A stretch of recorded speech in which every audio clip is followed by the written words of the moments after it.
जिस अबूझमाड़ को नक्सली अपनी सबसे सुरक्षित मान समझते थे, उसी अभेद्य मांद में नक्सलियों का टॉप कमांडर और 1 करोड़ का इनामी नंबाला केशव राव उर्फ बसवराजू को मार गिराया गया है। नंबाला केशव राव, जो बसवराजू के नाम से जाना जाता था, एक ऐसा खूंखार नक्सली था जिसकी कमान में भारत में नक्सलियों ने नेक्स्ट लेवल की आक्रामकता देखी। वह नक्सली संगठन के टॉप रणनीतिकारों में शामिल था, लेकिन उसकी एक खासियत जो उसे सभी कमांडरों से अलग करती थी, वह थी उसकी विस्फोट करने की विशेषज्ञता, जिससे वह बेहद घातक बन जाता था।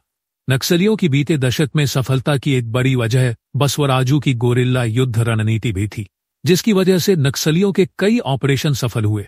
इसी कड़ी में साल 2013 में छत्तीसगढ़ के झीरम घाटी में कांग्रेस की पूरी नेतृत्व लाइन को ही खत्म कर देने वाला नरसंहार बेहद चर्चा में रहा था। बसवराजू माओवादी संगठन सीपीआई माओवादी का महासचिव था और वह देश में नक्सल आंदोलन को खत्म करने की राह में सबसे बड़ी दीवार था।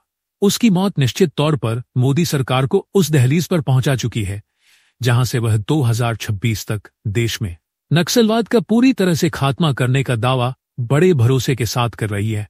बसवराजू आंध्र प्रदेश के श्रीकाकुलम जिले का रहने वाला था और उसने वारंगल स्थित रीजनल इंजीनियरिंग कॉलेज से बीटेक की डिग्री हासिल की थी, यानी राजू एक इंजीनियर था।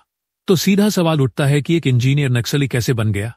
तो इस सवाल का जवाब समझने के लिए हमें उस दौर को समझना होगा जब एक इंजीनियर और कबड्डी खिलाड़ी नक्सलवाद से प्रभावित हो गया। 70 के दशक का यह वह दौर था जब नक्सलवाड़ी आंदोलन की चिंगारी पूरे देश में फैल रही थी, जहां नक्सली युवाओं को मार्क्सवाद के नाम पर एक ऐसी दुनिया का सपना दिखाते थे जहां पूरे समाज में सशस्त्र क्रांति लाना ही बदलाव का एक जरिया था। बसवराजू भी इसी वैचारिक आकर्षण में पीपुल्स वॉर ग्रुप में शामिल हो गया, जो बाद में सीपीआई माओवादी का एक प्रमुख घटक बना। बसवराजू को साल 2010 में छत्तीसगढ़ के चिंतलनार में हुए हमले का मास्टरमाइंड माना जाता है, जिसमें 76 सीआरपीएफ जवान शहीद हुए थे। इसके अलावा 2013 के झीरम घाटी नरसंहार, जिसमें कई कांग्रेस नेता मारे गए थे और राज्य में कांग्रेस की पूरी लीडरशिप ही खत्म हो गई थी, इसमें कांग्रेस नेता विद्याचरण शुक्ल सहित 33 लोग मारे गए थे। इसके अलावा नक्सलियों की भर्ती से लेकर उत्तर भारत से लेकर दक्षिण भारत के नक्सलियों के बीच कोऑर्डिनेशन की जिम्मेदारी भी बसवराजू के पास थी। बसवराजू का खात्मा कितना मायने रखता है, इसे इस तरह से समझा जा सकता है।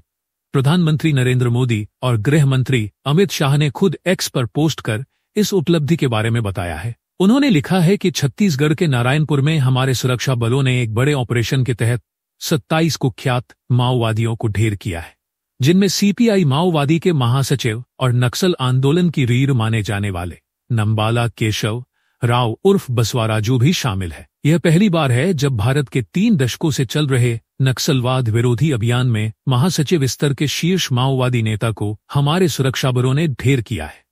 उन्होंने यह भी लिखा है कि ऑपरेशन ब्लैक फॉरेस्ट की समाप्ति के बाद छत्तीसगढ़, तेलंगाना और महाराष्ट्र में अब तक 54 नक्सलियों को गिरफ्तार किया गया है और 84 नक्सलियों ने आत्मसमर्पण किया है। मोदी सरकार का संकल्प है कि 31 मार्च 2026 से पहले भारत से नक्सलवाद का पूरी तरह अंत किया जाएगा।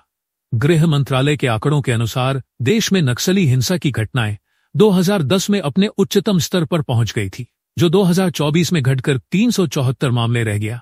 इसी तरह बुद्ध पहाड़ और चकरबंधा जैसे क्षेत्र नक्सलवाद की पकड़ से पूरी तरह मुक्त करा दिया गया है। छत्तीसगढ़ में 85% कैडर समाप्त हो चुके हैं। साफ है कि बसवराजू का सफाया बचे कुचे नक्सलियों के लिए बड़ा झटका है और जिस तरह नक्सलियों के खिलाफ अभियान में सरकार को सफलता मिल रही है, उससे लगता है कि 2026 का टारगेट पूरा हो जाएगा।